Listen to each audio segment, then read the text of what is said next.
One person I believe in Hollywood who people conspired to actually take down because he had too much power, and I believe that person was Michael Jackson. The reason I believe that is because you can look into the story. Paul McCartney and Michael used to be real cool. Paul was telling Michael, like, yo, you got to get your business together. You got to get your business right. Michael ended up getting so big that he bought the Beatles publishing. The Beatles publishing was worth so much that literally Sony gave Michael Jackson half of their publishing company just to own the Beatles catalog. Imagine how powerful a black man is when he owns our majority of the music industry's publishing. In some cases, was even giving publishing back to some of the artists. He gave Little Richard his publishing back. I don't know how many people he did that to, but he gave Little Richard his publishing back. I believe that Michael Jackson had too much power in the music industry, had too much control over the most valuable asset in music, which is people's publishing, and I believe they had to take him out because of it. Working with emotion, and I actually had to walk out of the room. So it was just too much for me to handle. So, do you blame Dr. Murray for your brother's death? Yes, I do. He is the one that was administering the drug, as from what I do know. So. You know, we always hear the conspiracy theories, like, you know, they be like, oh, Bill Cosby was trying to buy NBC. Michael's the only person I believe they really tried to railroad like that because of what he did with the publishing in the music industry. He talked about it all the time. He talked about it all the time. One thing I will say is that in the studio, he would always talk about how he lived in a certain fear. And I used to always try to reel him in a direction like, yo, you only supposed to fear God. Man shouldn't have you feeling like that. No man should have you living in that space. But he lived in that space a lot because he felt like he had something that was so valuable, which he did. He had something so valuable that people wanted. He owned like half of Sony ATV's publishing, right? Yeah, I think what people have confused, I'm glad you said that way, because I think people have confused the narrative. People for so long have said, Michael owned the Beatles catalog. I heard that. No, Michael owned Sony ATV. That's right. Which is Babyface, Mariah, the Beatles. Beyonce. Probably some of my catalog was in there. They steal, they cheat, they do whatever they can, especially the black artists. Now let me say this. Sony, Tommy Mottola. Tommy Mottola is the president of the record division. He is a mean, he's a racist, and he's very, very, very devilish. Back. You think they threw all those cases at Michael because they wanted it back? I think it could have had something to do with it. I'm not going to say exactly that, but it could have had something to do with it. But I believe none of it because I was around Mike all the time and I knew the kind of person he was. So I'm like, they really trying to kill his character. Yeah, I don't believe And he would say it, like, he'd be like, they just can't stand that I'm the greatest. He would literally say that. So I'm leaving Sony a free agent, owning half of Sony. So I own half of Sony's publishing, and I'm leaving them, and they're very angry at me because of it. But I just did good business, you know. So. Well, the last time I saw Mike was maybe a month before. I was giving my parents a surprise party. And so we were all there. We were all there. The last time you saw Michael was around your birthday. 2 days before my birthday. Where were you when you heard? I was at home in New York. I was at my house in New York. You know, another day, another morning. And I get a call. Headed to the hospital. And you headed to the airport? Not at that very moment. I didn't know the severity of it. No one knew.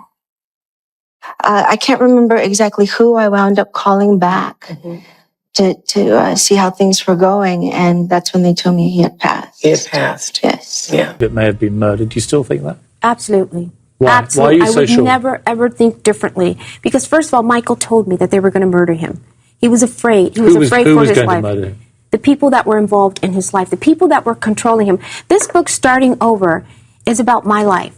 And it's about Michael's life. It's the parallel between the two of our lives. We share that same life where people come into your life, wiggle their way in, control you, manipulate, control your funds, your finances, everything that you have, and you must do what they tell you to do. And that's what Michael was going through. And he knew that everything that was happening to him was not kosher, it wasn't right, and it disturbed him greatly. And he kept saying it over and over and over again. Yes, Dr. Murray was the fall guy, but it's more to it than just that. He named names. He told me people. He told me to be careful of this one and that one. And in the beginning, I didn't, it's not that I didn't believe him. Who were the people that he was saying?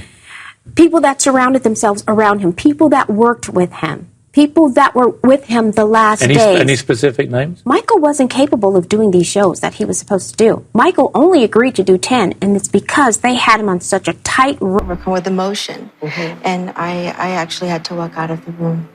So it was just too much for me to handle. So, do you blame Dr. Murray for your brother's death? Yes, I do. He is the one that was administering the drug, as from what I do know. 2003, a Florida supermarket closed so that Michael Jackson could fulfill his dream of going grocery shopping like everybody else, like a normal person. The other people in the store were friends, family of his who pretended to be shoppers. He did this because he wanted to experience what it felt like by putting things in a basket and what the real world is like. In this photo, you can see Michael Jackson appeared to be having the time of his life as he browsed the aisles. To see, in my way, kind of what the real world is like, even though it wasn't the real thing.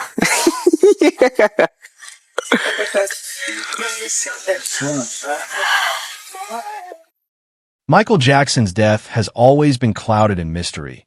But Janet Jackson just reignited the fire with claims that could flip the entire story upside down. She isn't just pointing fingers at Dr. Conrad Murray. She's hinting that some of the most powerful figures in the music industry, including Jay-Z and even Diddy, may have been pulling strings behind the scenes. From billion-dollar catalogs to betrayal inside his own family. This isn't just about the king of pop. It's about a conspiracy so big that it could explain why Michael's final years looked more like a setup than a downfall. And the most shocking part? The very deals that surfaced after his death make it hard to believe it was all just coincidence.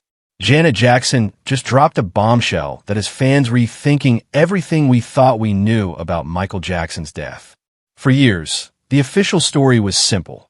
The king of pop died from a fatal dose of propofol, given to him by his doctor, Conrad Murray. Case closed. But Janet isn't buying that. She's pointing her finger at forces far more powerful than one careless physician. And the names she's dropping? Jay-Z, Diddy, and even major music execs who allegedly wanted Michael gone. Now, here's the wild part. Janet claims Michael wasn't just another superstar. He was a threat. Not because of his music, but because of the power he held behind the scenes. See, Michael wasn't just performing Billie Jean and moonwalking. He owned some of the most valuable music publishing in the world. We're talking Beatles songs, Elvis records, and catalogs that generated billions in revenue. And that ownership gave him leverage that very few artists in history ever had. So the question becomes, what happens when an artist becomes too powerful, too independent, too dangerous to the people who control the industry? According to Janet, that's exactly what put a target on Michael's back. She's even suggesting that Jay-Z, yes, the billionaire rapper whom many see as the ultimate music mogul today, may have played a role in a much bigger plot to sideline her brother. That's not just family gossip.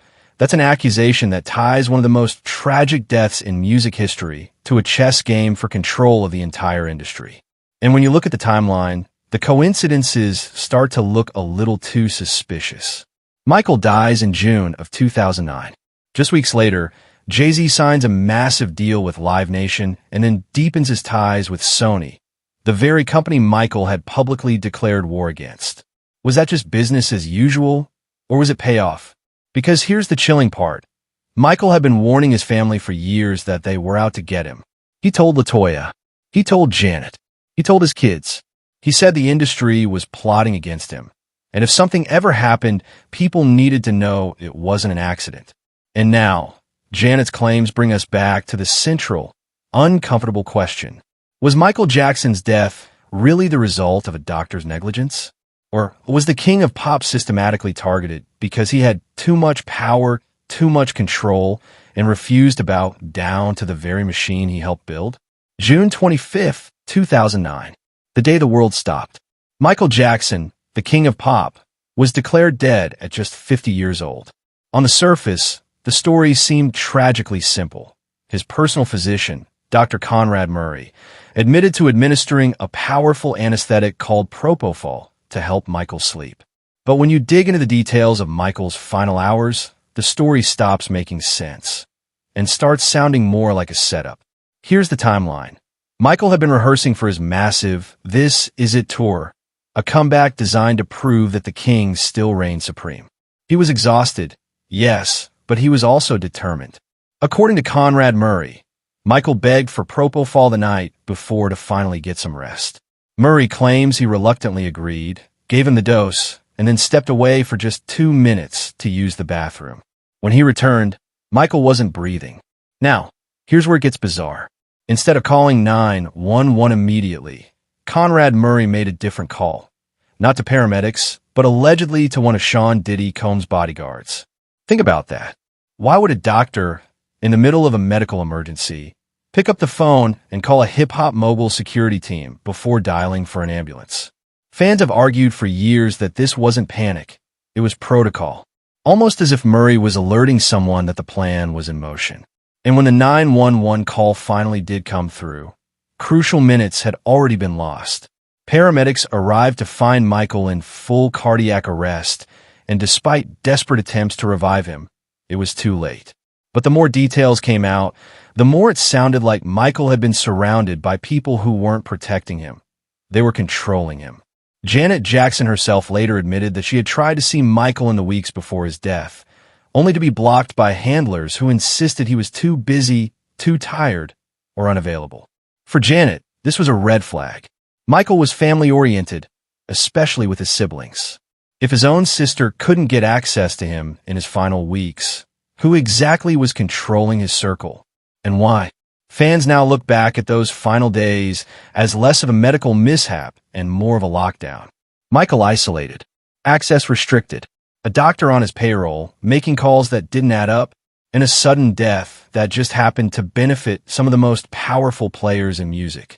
It leaves us asking, was this really the tragic collapse of a man under pressure, or the carefully orchestrated silencing of someone who had become too dangerous to the industry? If you really want to understand why Michael Jackson may have been targeted, you can't just look at the propofol or a Dr. Conrad Murray, or even the suspicious phone calls. You have to follow the money. And in Michael's case, the money trail leads straight to one of the most valuable assets in the history of music, the Sony/ATV publishing catalog. Back in the 1980s, when other artists were blowing their fortunes on cars and mansions, Michael was thinking like a mogul. In 1985, he shocked the music world by outbidding Paul McCartney and others to acquire ATV Music Publishing, which included the rights to over 250 Beatles songs. Later, in a deal with Sony, Michael merged his stake with theirs, creating Sony/ATV, instantly making him one of the most powerful figures in the entire industry. We're not just talking about a few royalties here. This catalog was a goldmine. It included songs by the Beatles, Elvis Presley, Bob Dylan, Little Richard, and countless others. Every time a Beatles track was played in a commercial, a film, or on the radio, Michael Jackson got paid. This catalog was estimated to be worth billions, and Michael owned 50% of it. And here's the part that made him dangerous. Michael wasn't just a performer anymore. He was an owner. He had power that even the biggest executives in the industry couldn't touch. He could say no. He could dictate terms. He could hold the biggest record companies hostage, because without his approval, some of their most valuable music couldn't be exploited. That kind of independence was unheard of. For decades, artists had been treated like pawns, forced into contracts where labels controlled everything. Michael flipped the script. He was the first global superstar to show that an artist could own not just their art, but everyone else's too. And if you're a billion-dollar corporation used to controlling the talent, that kind of power is terrifying. Michael knew this. He said it himself in interviews. He believed the industry was trying to destroy him. He called out Sony executives by name, accusing them of racism, exploitation, and corruption. He said they were trying to paint him as crazy to discredit him. And according to producer Rodney Darkchild Jerkins, who worked closely with Michael, this paranoia wasn't delusion. It It was reality. Darkchild revealed that Michael would constantly warn him about the powers that be. He said Michael was terrified that the industry wanted him gone. He even told Darkchild that if anything ever happened to him, people shouldn't believe it was an accident. Those weren't the words of a man imagining enemies. They were the words of someone who had seen the machine up close and knew exactly how ruthless it could be. So when Janet points to figures like Jay-Z or Diddy being tied to Michael's downfall, the question becomes, were they just beneficiaries of his death, or were they part of a much bigger plan? Because make no mistake, once Michael was gone, that Sony catalog, his crown jewel, was left vulnerable. Sony would later buy out the Jackson estate's share, finally gaining full control of the publishing empire Michael had built. And that's why so many fans believe Michael's death wasn't about an overdose, or exhaustion, or even negligence. It was about power. Michael had it. The industry wanted it. And removing him was the easiest way to get it back. When Janet Jackson began hinting at Jay-Z and Diddy's names in connection to her brother's downfall, fans were stunned. On the surface, these two men were just fellow moguls, artists turned businessmen carving out their own empires.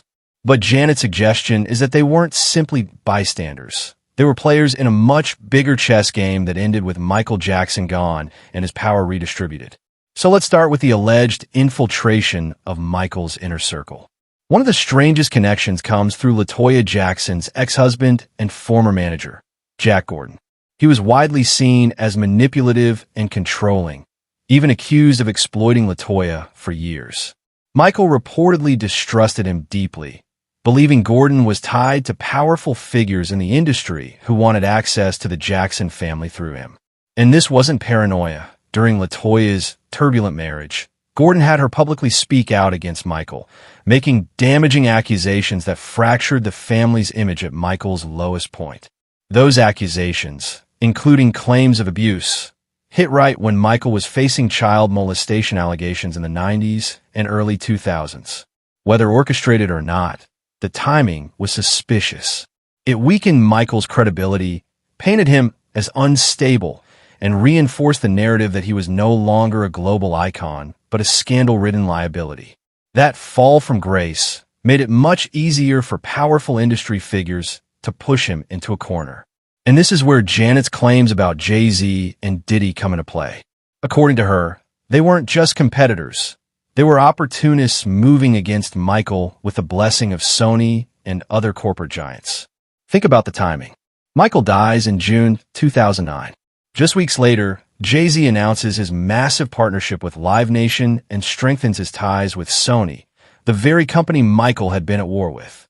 Meanwhile, Diddy, who always managed to stay close to major label power, allegedly had his people in Michael's orbit in the final hours, as seen with Conrad Murray's bizarre call to one of Diddy's bodyguards instead of 911. Janet's argument is that this wasn't random. These men were strategically positioned to benefit once Michael was out of the way. With Michael silenced, the throne was vacant. The king of pop was gone, and the crown of most powerful black mogul in music was suddenly up for grabs. Who stepped into that role in the years that followed? Jay-Z and Diddy. And it wasn't just about fame. It was about control of the industry itself. Michael had shown that an artist could own publishing, dictate terms, and challenge billion-dollar corporations. That scared the machine.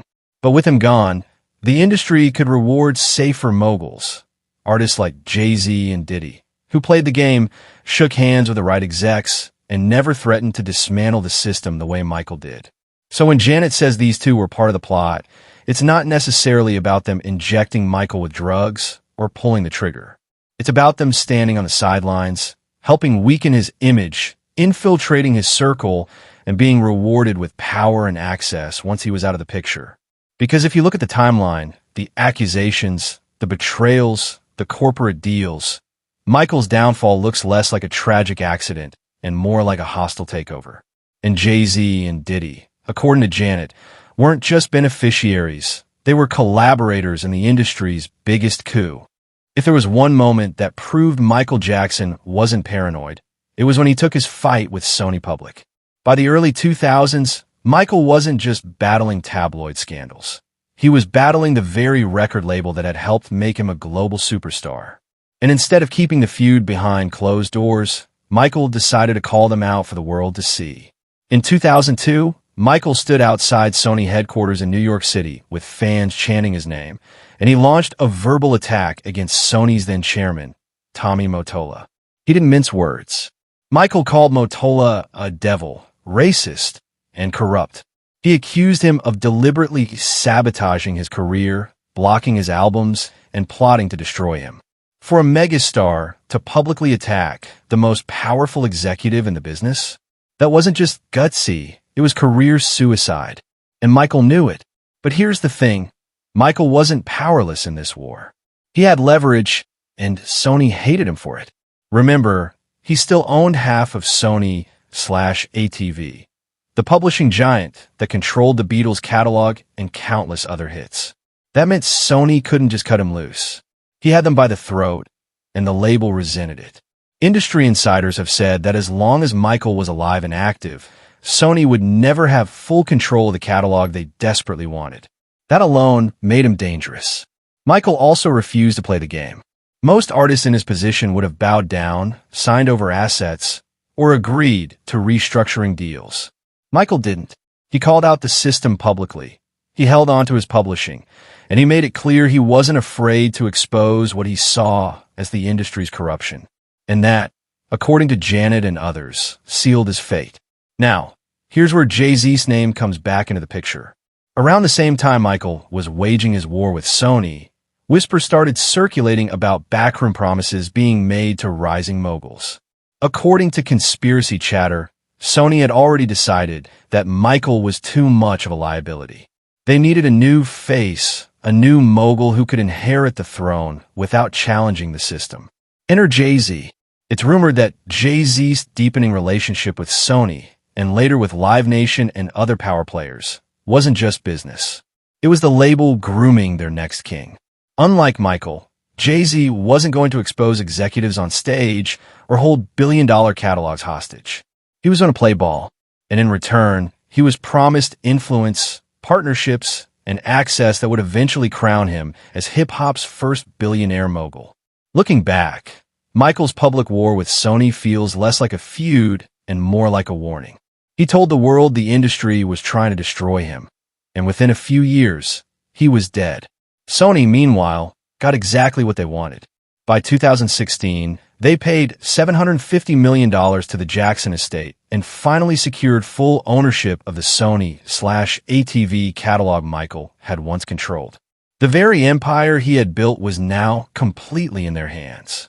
So when Janet points to Jay-Z's rise after Michael's fall, the pieces start to connect. Was Jay-Z simply the next in line, or was he rewarded for being part of the machine that cleared Michael out of the way?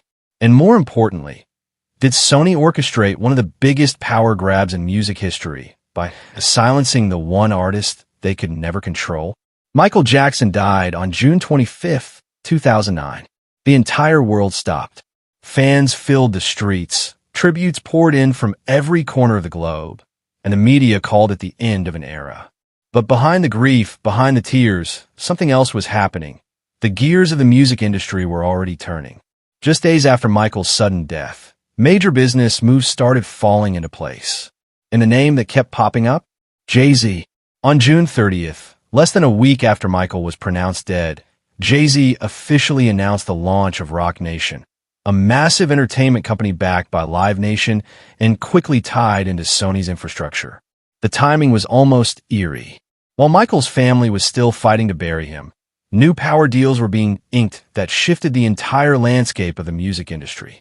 And this wasn't some small side hustle. Roc Nation was designed to be a global empire, handling management, publishing, touring, and even sports.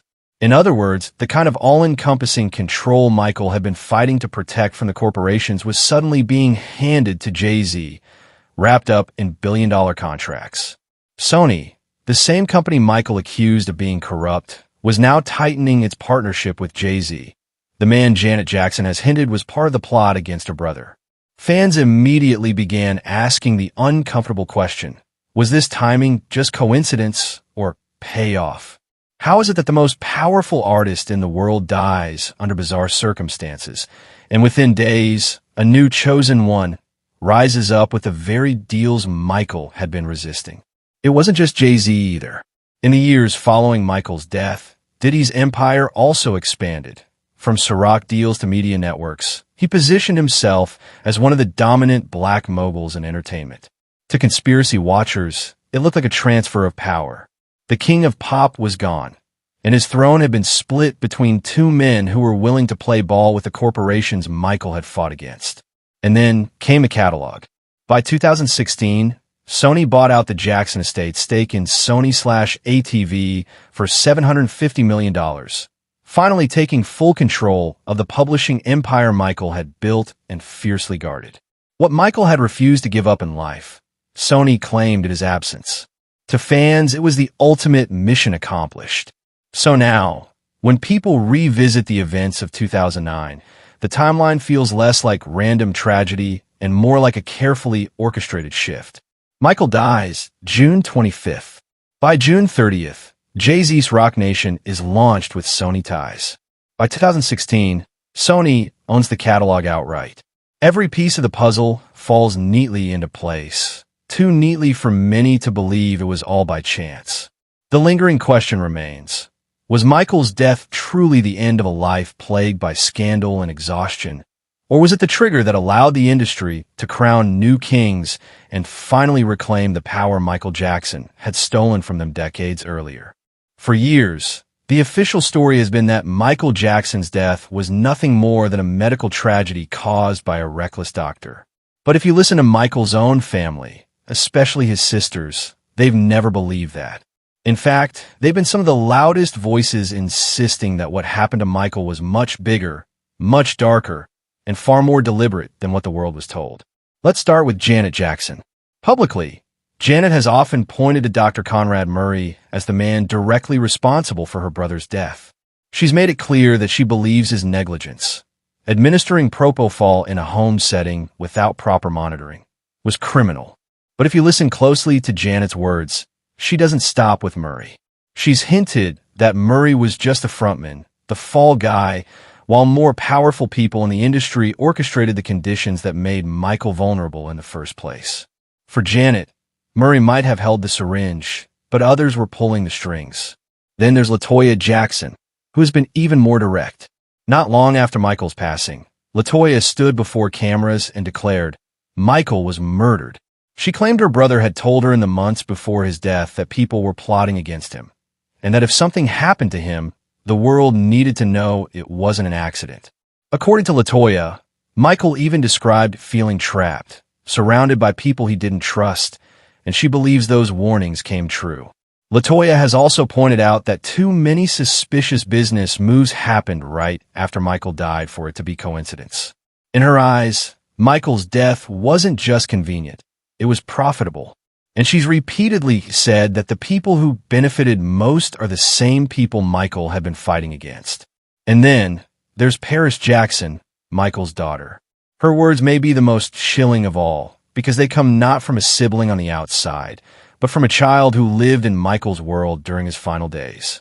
In interviews, Paris has said point-blank that her father's death was a setup. She insisted that he often told her and her brothers that bad people were after him.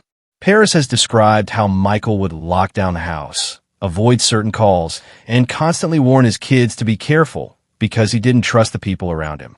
Years later, Paris admitted she still believed there were people who wanted her father gone, and that his death wasn't just a tragic overdose.